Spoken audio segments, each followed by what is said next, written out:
Hello, friends, and welcome back to Malicious Compliance Stories. Let's start with a story in which our OP had to fight for leftovers after the holiday because his aunt and her husband turned out to be the real Scrooges. But before we begin, don't forget to subscribe to our channel if you're new here and turn on notifications so you don't miss a new video every single day. Here we go. Thanksgiving leftovers. Just a petty little story from dinner yesterday. My grandmother is an amazing cook. My favorite part of Thanksgiving is her cooking. This year, she also bought a huge, delicious cheesecake with 16 fat slices. When everyone had had more than their fill, I asked if I could bring a small plate to my best friend, who was alone for the holiday, but too depressed to be dragged along. Grandma was enthused, "You're so sweet, pumpkin," etc., and proudly revealed a pack of styrofoam to-go boxes she'd bought for the occasion. So no one will steal my Tupperware this year. I loaded up a modest plate for my friend, then my brother, father, Aunt S, and Cousin D all took some leftovers for home. Uncle Jack and his wife Jill waited until the end and then proceeded to scrape every bowl, sliced off several pounds of turkey that still remained on the carcass, dug into every pie, mincemeat, cherry, pecan, and the cheesecake. Grandma even relented and gave them some Tupperware because the styrofoam wouldn't support all the weight. This behavior is typical for Jack, but he really outdid himself this year. A few people watched with disapproval, but Grandma always insists it's fine and it's her household. As we were winding down, I realized I hadn't grabbed any pie for my depressed friend. Cheesecake is her favorite. My grandmother said that Jack and Jill had grabbed the rest. I went to ask them for a slice. Jill: "Oh, well, we already put it away. I'm sorry." I could see the cheesecake in its clear plastic resting on top of their hoard of food and pointed it out to her. Jill: "Well, I haven't gotten a slice yet, and teenage son will want one too. I really don't know." Me: Oh, I'm sorry, Jill. I didn't know you guys brought the cheesecake. My mistake." Jill turned beet red and mumbled something about, "No, Grandma bought it." I just stared at her as she hemmed and hawed. Grandma, sensing trouble, swooped in and attempted to offer one of the 3 slices she'd saved for herself and Grandpa. I immediately refused. Their leftovers had already been picked clean. My friend could do without the cheesecake. I turned to Jill and Jack, who was shuffling his feet nearby, and said, "If it's such a big deal, it's fine. It's just cheesecake." At this point, everyone was watching, and Jack gave Jill a look. Suddenly, Jill was insisting that I take a slice, offering me 2 slices. She picked up the cake box and revealed 7 huge slices of cheesecake. They'd taken about half the cake, plus a quarter of each of the pies, and didn't want to give me 1 slice. Good on you for calling them out and standing your ground. Thanksgiving's the holiday of gratitude. Unfortunately, that theme is overridden by mine more too often. Sometimes people need a reminder to share, sadly. And our second story. Entitled mom tries to kick me out of my own backyard. Cast: friend, my neighbor I was hanging out with that day. EM, the big bad Karen. ED, entitled daughter. Me is me/OP. Background: I live in a neighborhood in a nice part of good old Minnesota where basically everyone on my block is a friend and we'd all have barbecues together, block parties, etc. Everyone liked everyone, except Karen, the EM.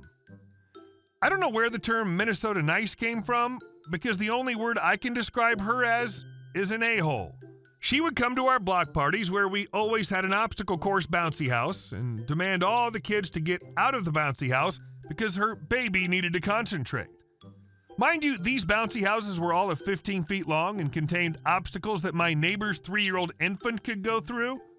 Entitled daughter was 9 at the time. Most of our houses don't have fences, including mine, so we had some security cameras installed, important for later. At the time, I was 13, and we had a trampoline in the backyard that all of our neighbors would come play on when we were together. This brings me to the story. My parents went with my brothers to their school for conferences.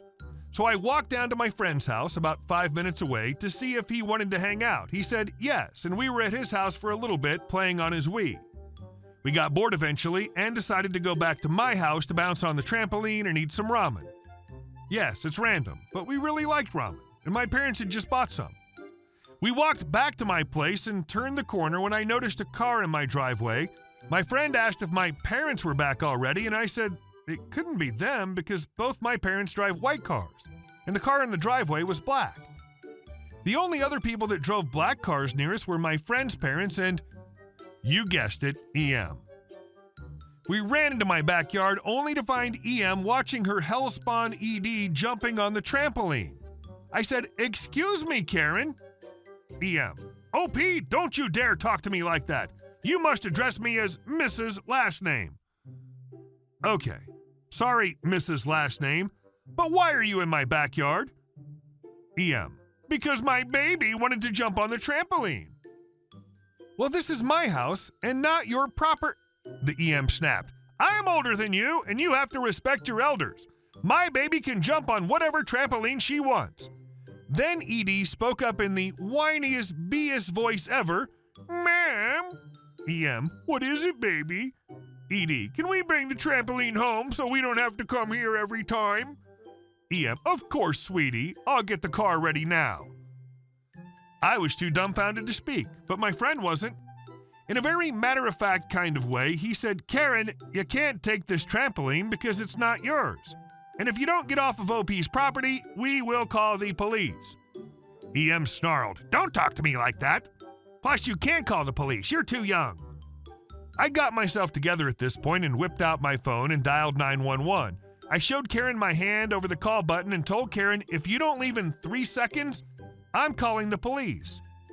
She grabbed ED from the trampoline and made a mad dash for the car before I even started counting. Phew.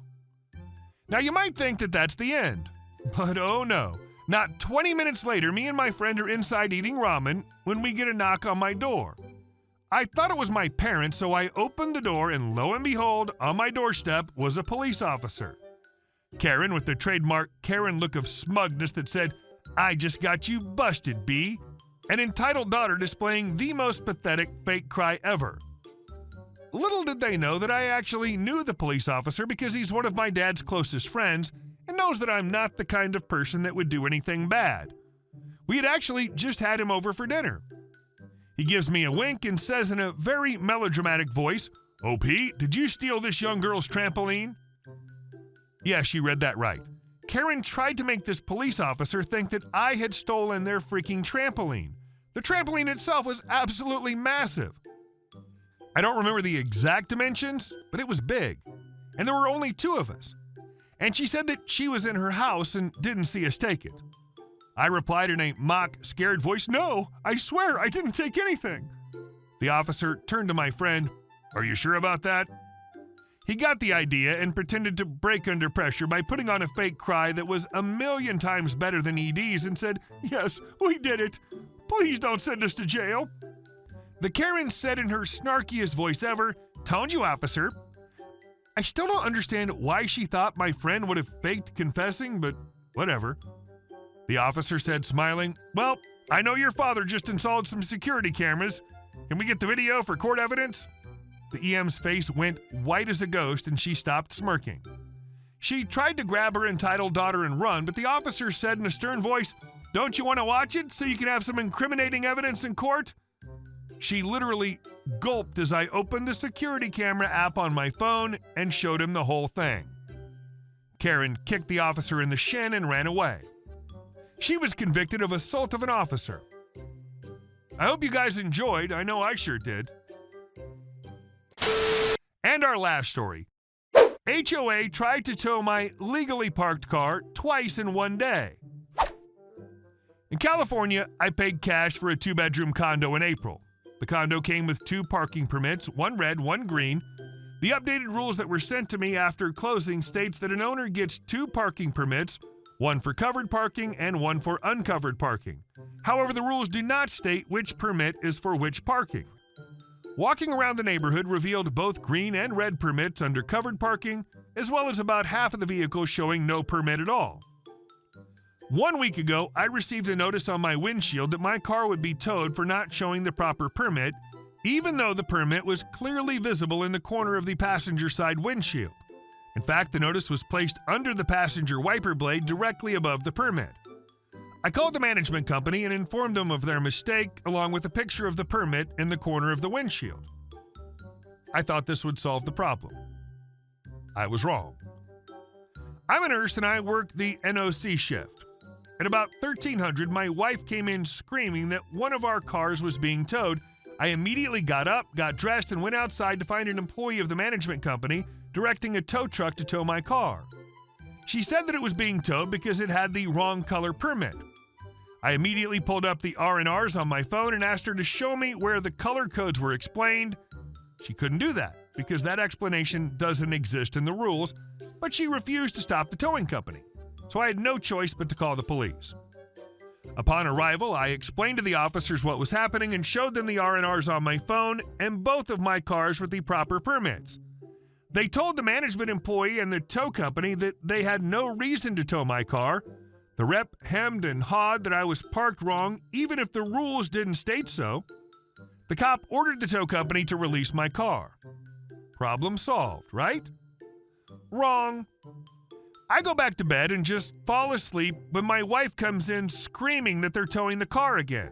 I go back outside and the same cop is there from earlier. This time, the president of the management company, the one who oversees HOA board meetings, is there along with the same tow truck driver and employee from before. This time, my car is already up on the flatbed. The manager told police that I still had the wrong permit to use covered parking, even though it was the right one according to this unwritten rule that I'd learned of earlier in the day. The cop asked the manager if she had inspected the permit before calling for the car to be towed. She admitted that she hadn't and was just going off of what the employee had told her from earlier. The cop asked her to verify that the permit was the right color to be under covered parking, and she hesitatingly admitted that it was. The cop was visibly perturbed and again ordered the tow truck to release my vehicle. He then gave a stern talking to the manager about making false claims and not verifying for herself what her employees told her. So I sued for selective enforcement and harassment, demanded that the board member who committed the offense had to be suspended and fined. Let's see what happens. I feel that the advantage is on my side. Hey guys, thank you all for watching the video. I'll see you in the next one.